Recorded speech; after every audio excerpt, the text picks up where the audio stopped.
Most cheese boards look beautiful for about 5 minutes, and then they fall apart. The soft cheese collapses. The blue takes over everything. Nobody knows where to start, and somehow half the board is untouched. At the end of the evening, a great cheese board is not random. It is a tasting journey with a clear logic. Different families, different milk types, different textures and intensities, the right cutting technique, the right temperature, and the right amount per person. In this video, I'm going to show you how to build the perfect cheese board from scratch. From choosing your cheeses across every family, to cutting them like a professional, to styling a board that looks like it came straight out of a market in Lyon, Madrid, or the Italian Alps. Whether you're hosting 8 people or setting a table for 2, by the end of this, you will never guess your way through a cheese board again. The biggest mistake people make is thinking a cheese board is just a collection of cheeses. It's not. A great board tells a story that moves from fresh and delicate to creamy and rich, to nutty and aged, to bold and intense. That means you don't need 10 random cheeses. For most occasions, the perfect number is 3 to 5. 3 for a small, focused board. 5 for a generous, impressive one. 7 only if you are doing a serious tasting. The goal is not quantity. The goal is contrast. To build a professional board, you need to understand the cheese families, because a great board means choosing across them, not randomly within one. Think of it like music. You don't play 6 songs in the same key. You build contrast, movement, a journey. Fresh cheeses are young, high moisture, milky, tangy, and clean. They act as the entry point. Bloomy rind cheeses bring creamy, buttery, mushroom notes and act as the luxurious center. Washed rind cheeses carry a strong aroma, but surprisingly gentle, savory taste, adding drama. Semi-hard cheeses are the backbone, approachable and crowd-pleasing. Hard and aged cheeses bring deep, nutty, complex flavors and act as the anchor. Blue cheeses are bold, salty, and intense. The wild card always tasted last. Goat and sheep milk cheeses add brightness, tang, richness, and elegance. For a classic board of 5 cheeses, aim to represent at least 4 families and anchor your board in a region for a more cohesive experience. Here is the formula every professional uses: 1 soft and creamy cheese, 1 semi-hard or hard-aged cheese, 1 goat or sheep milk cheese, 1 blue cheese, and 1 washed rind if you want an adventurous board. 5 cheeses across 5 families: soft, firm, fresh, aged, salty, tangy, creamy, and powerful. That balance is what separates a professional board from a random one. This is the question every host gets wrong: how much cheese to buy? Not because they're too generous, but because they don't know the formula.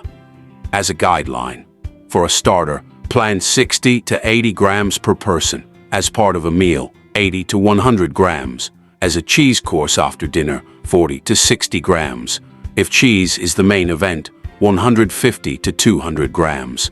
For a cocktail-style board, 80 to 120 grams. And for a tasting, 20 to 30 grams per cheese per person. Always remember, the harder and more aged the cheese, the less you need. Intensity matters more than volume. Never buy the minimum. Cheese looks better when it has presence. Fewer cheeses, better pieces. Before any cutting or styling, temperature matters. Cheese served cold is muted. The fat is too firm, the aroma is locked, and the texture feels dull. Take your cheeses out of the fridge at least 45 minutes before serving, and up to an hour for aged, hard cheeses. The goal is not warm cheese, but relaxed cheese. Never rewrap tightly in plastic before serving. Let it breathe. Professionals treat cheese like wine. Temperature changes everything. How you cut cheese is not just aesthetic, it's technique with a purpose. The golden rule is that every guest should get a fair share of both the center and the rind, because flavor changes across the cheese. Soft cheeses like Brie are cut into wedges from the center outward. Firm wedges should be sliced, so each piece includes the full depth. Square cheeses are cut into tiles. Goat logs are sliced into rounds using a wire for clean cuts.